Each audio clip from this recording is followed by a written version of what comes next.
elle en prend pour son grade. Le 12 mars dernier se tenait à l'Olympia la 46e cérémonie des Césars. Une soirée passée en petit comité où seuls les nommés étaient présents, mais qui comptait toutefois une absente de taille, Roselyne Bachelot.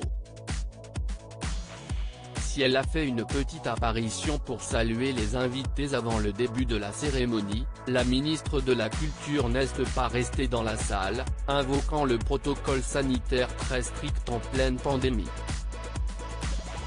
Et s'évitant ainsi de front les attaques du monde du cinéma, qui déplore la fermeture des lieux de culture depuis plusieurs mois.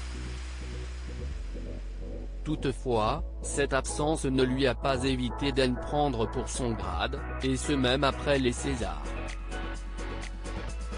Roselyne Bachelot s'est tirée courageusement, avant la cérémonie, s'amuse ainsi Annie Dupéret dans l'instant de luxe sur Non-Stop People, et de précise qu'elle lui a alors dit « Roselyne, il faudrait se battre un peu plus pour nous », ce à quoi la ministre de la Culture lui a répondu qu'elle y travaille jour et nuit. « Je crois que cette pauvre femme ne peut rien faire. J'en ai vraiment marre », a ainsi lancé la comédienne, qui déplore qu'il n'y ait pas de raison de laisser la culture comme ça. « Je ne sais pas ce que j'aurais fait si j'étais à sa place. Je ne pense pas qu'elle aura le courage de donner sa démission. Je ne pense pas qu'un autre fera mieux », a-t-elle précisé.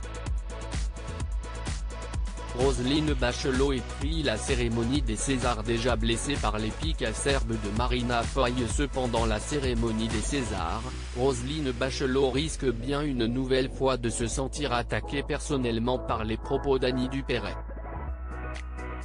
Toutefois, si elle n'a pas été épargnée durant la soirée, la ministre de la Culture n'a pas manqué en retour d'étriller la cérémonie, et les artistes qui s'y sont succédés. « Je crois que cette cérémonie n'a pas été utile au cinéma français », a-t-elle ainsi regretté, dénonçant le côté meeting politique de cette affaire qui selon elle nuit à l'image du cinéma français.